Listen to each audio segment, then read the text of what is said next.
So brother ఎక్కడి నుంచి? Sir మేము ప్రకాశం జిల్లా దర్శి నియోజకవర్గం గంగనరకొండ గ్రామం నుంచి వచ్చాం సార్. సార్ ముఖ్యంగా ఈరోజు ఈ ప్రజాగళానికి 55 లక్షల మంది కార్యకర్తలు ఇచ్చేసినట్టు కార్యకర్తలందరికీ కూడా మనస్ఫూర్తిగా ధన్యవాదాలు తెలియజేస్తూ సార్ ప్రతి ఒక్కరు కూడా ఈ కూటమికి మద్దతు తెలపాలి సార్.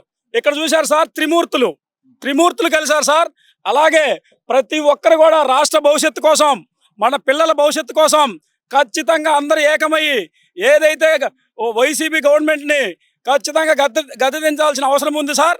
ముఖ్యంగా సార్ నేను ఒక ఉన్నత చదువు చదువుకున్నాను సార్, MBA చదువుకున్నాను. నాకు ఉద్యోగ అవకాశాలు ఉన్నా కూడా నోటిఫికేషన్ల వల్ల లేకపోవడం వల్ల నా ఏజ్ బార్ అయిపోయింది సార్. 35 ఇయర్స్ వచ్చింది. తర్వాత నాకు ఏ నోటిఫికేషన్ వచ్చినా కూడా నాకు అవకాశం లేకుండా పోయింది. దీనికి కారణం ఎవరు సార్? రాష్ట్ర గవర్నమెంట్. ఎన్నో ఉద్యోగాలు ఆల్రెడీ ఉన్నాయి సార్. నేను MBAతో పాటు BED కూడా చదివాను సార్. మొన్న 60,000 మంది BED DSC పోస్టులు ఉంటే ఓన్లీ ముష్టిలాగా 6,000 వేసి కాలం గడుపుకున్నారు. అది కూడా ఎలక్షన్ స్టంట్కి, ఎలక్షన్ ముందు వేయడం ఎంతవరకు సంబంధించి మేము అడుగుతున్నాం సార్. అందుకని ఇప్పుడు ఈ DSC నోటిఫికేషన్ సంబంధించి మరి ఎలక్షన్ కూడా వచ్చేసింది. ఇప్పుడు ఈ సమయంలో ఎలక్షన్ ఎగ్జామ్ జరుగుతుందా లేదా అనేది కూడా తెలియని పరిస్థితి. మరి దీని ప్రభుత్వం ఏం చెప్తుందంట? అదే సార్ ఏదైతే DSC రాస్తున్నారో వాళ్ళందరికీ ఒక అపోహ ఉంది సార్. ఖచ్చితంగా ఈ DSC వాయిదా పడుద్ది, ఈ DSC ఫేక్ DSC అని వాళ్ళ సందేహం ఉంది. ఖచ్చితంగా అదే సార్. ఒకవేళ ఎగ్జామ్ పెట్టినా కూడా రేపు ఉద్యోగాలు రాని పరిస్థితి ఏర్పడుతుంది సార్. ముఖ్యంగా ఈ గవర్నమెంట్లో సార్ అనేక మంది, చాలా మంది ఇబ్బందులు పడ్డారు సార్. రైతులు ఇబ్బంది పడ్డారు, స్టూడెంట్స్ ఇబ్బంది పడ్డారు, నిరుద్యోగులు ఇబ్బంది పడ్డారు, ఉద్యోగులు ఇబ్బంది పడ్డారు. ప్రతి ఒక్కరు కూడా ఇబ్బంది పడాల్సిన పరిస్థితి ఏర్పడింది సార్. ముఖ్యంగా సార్ రాష్ట్రానికి ఆదాయ వనరులు లేవు సార్. ఆదాయాన్ని తెచ్చుకోవాలి సార్. మనం ఆదాయం తెచ్చుకోకపోగా మనకి ఏదైతే నిధి ఉందో ఆ నిధిని పంచిపెట్టుకోకపోతే అంతా అప్పులే తప్ప ఉపయోగం లేదు సార్. దానివల్లే చూశారు సార్ 7 సార్లు కరెంటు బిల్లు పెరిగింది, 3 సార్లు RTC బస్సులు ఛార్జీలు పెరిగినాయి. అనేక విధాలుగా చెత్త పన్ను, అనేక విధాలుగా పన్నులేసి ప్రజలను నడ్డి విరిచారని దీని ముఖంగా తెలియజేస్తున్నాం సార్. అందుకనే సార్ ప్రతి ఒక్కరూ మోడీ గారు, చంద్రబాబు నాయుడు గారు, పవన్ కళ్యాణ్ గారు కలిసినట్టు అందరూ అవసరమైతే వైసీపీ నాయకులు కూడా ఈ పార్టీలకి మద్దతు తెలియాల్సిన అవసరం ఉంది. మీకు కూడా వైసీపీ నాయకులు చెబుతున్నాం, రిక్వెస్ట్ చేస్తున్నాం. మీరు కూడా ఖచ్చితంగా మీ పిల్లల భవిష్యత్తు కోసం, మన భవిష్యత్తు కోసం ఖచ్చితంగా సార్ మీరు TDP, జనసేన ఏదైతే BJP ఉందో అలయన్స్ కి సపోర్ట్ చేసి మీ మద్దతు తెలిపితే మీరు చరిత్రలో హీనులు కాకుండా ఉంటారు. దయచేసి అర్థం చేసుకోండి రాష్ట్ర భవిష్యత్తు కోసం. ఇంకోటి ఏం సార్, ఏదైతే రాజధాని, ఇప్పుడు నా పిల్లోడు 2వ తరగతి చదువుతున్నాడు సార్. రేపు కాంపిటీషన్ ఎగ్జామ్ లో మీ రాజధాని ఏదైనా క్వశ్చన్ వస్తే వాడు ఏం రాయాలి? అమరావతి రాయాలా, విశాఖపట్నం రాయాలా, ఏదైనా రాయాలి? రేపు నా పిల్లోడు అడుగుతాడు, నాన్నగారు మనకు రాజధాని ఏది, దాని పేరు ఏంటంటే నేను చెప్పలేని పరిస్థితి. ఇంత దౌర్భాగ్యంగా ఉంది. సో నాయకులు కూడా మారాలి, కార్యకర్తలు మారాలి. ప్రతి ఒక్కరు కూడా కలిసి ఈ వైసీపీ గవర్నమెంట్ ని గద్దెదించి భారీ మెజార్టీతో ఈ కూటమి ఏదైతే ఉందో భారీ మెజార్టీతో గెలిపించాలని ప్రార్థనిస్తున్నాము. అదేవిధంగా వాళ్ళు 175కి 170 స్థానాలు అంటున్నారు. వాళ్ళు ఓన్లీ 13 సీట్లే వస్తాయి. ఎందుకంటే 1, 7, 5 కలిపితే మొత్తం 13 స్థానాలే వస్తాయి. అందువల్ల గుర్తుపెట్టుకోవాలా, ప్రతి ఒక్కరు గుర్తుపెట్టుకోవాలా. 13 స్థానాలే. మీకు ఆశ ఉండొచ్చు కానీ అత్యాశ ఉండకూడదు. అసలుకే మోసం వస్తుందని జగన్మోహన్ రెడ్డి గారు గౌరవ సీఎం గారికి మేము తెలియజేసుకుంటున్నాము. మీరు రాజకీయాలు సరిగ్గా చేయలేదండి. 5 సంవత్సరాల్లో మీ నాన్నగారు చేసినట్టు చేస్తారు అనుకుని ఒక ఛాన్స్ ఇచ్చాము, కానీ మీరు చేయకపోగా అందరినీ నడ్డి విరిచారు. ముఖ్యంగా రైతుల్ని, విద్యార్థుల్ని, ఎంప్లాయీల్ని PRC ఇస్తారని PRC ఇవ్వట్లేదు. DSCలు ఎటువంటి నోటిఫికేషన్ లేవు. పోలీసు ఉద్యోగాల్లో లాస్ట్ టైం ఏదైతే TDP ఉందో TDP పోలీసు నోటిఫికేషన్లు 2-3 వచ్చినాయండి.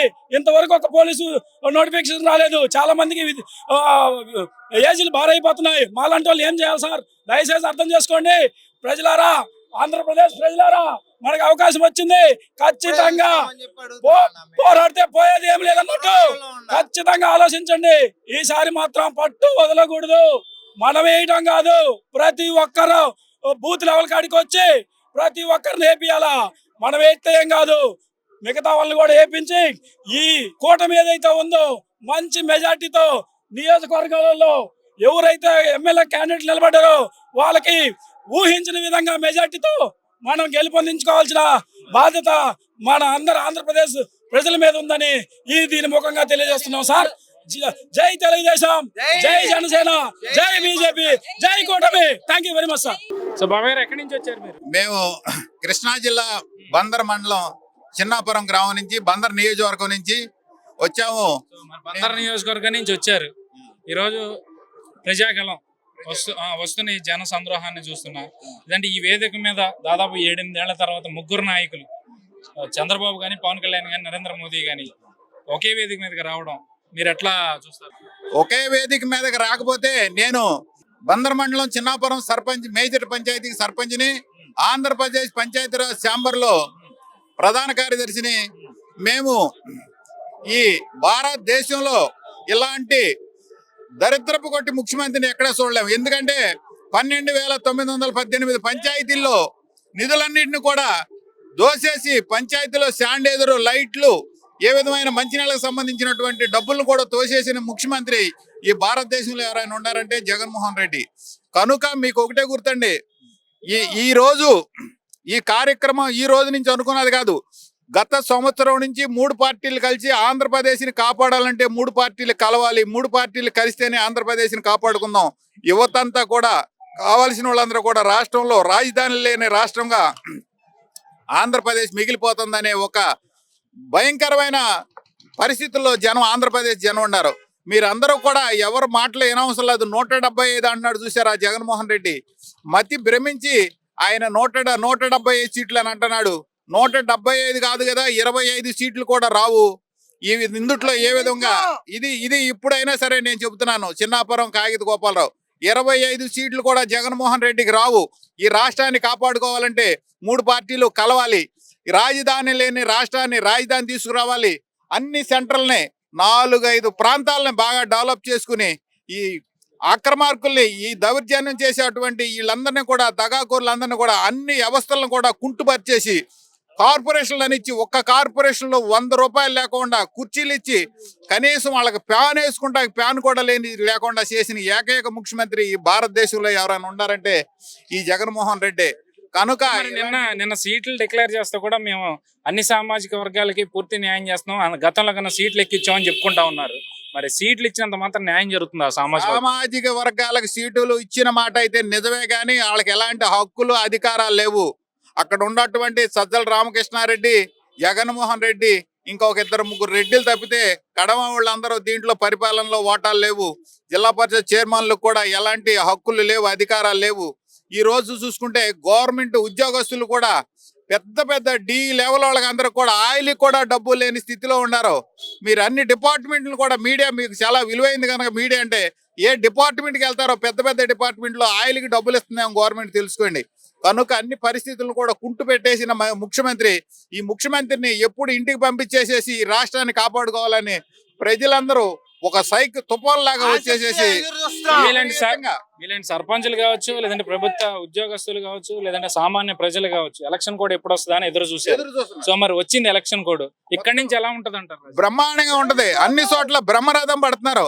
వెళ్ళినటువంటి జనసేన, తెలుగుదేశం, బీజేపీ సంబంధించినటువంటి సీట్లు కొంతమందికి తగ్గినప్పటికి, చిన్న అలజడులు వచ్చినప్పుడు కూడా వాళ్ళందరూ కూడా చదురుకుని ఎక్కడో చెదురుమదురుగా 5-6 మంది 10 మంది తప్పితే కడవాళ్ళంతా ప్రశాంతంగా వీళ్ళని ఎప్పుడు ఇంటికి పంపించేసేయాలని బ్రహ్మాండం అంటే ఆలోచనతో ఉన్నారు. ఈ అందరు కూడా వాయిస్ తీసుకుని వీళ్ళందరినీ కూడా వాయిస్ జనంలోకి పంపించాలని మీడియా సోర్లో కూడా మనస్ఫూర్తిగా ధన్యవాదాలు చెప్పు సెలవు తీసుకుంటున్నాం.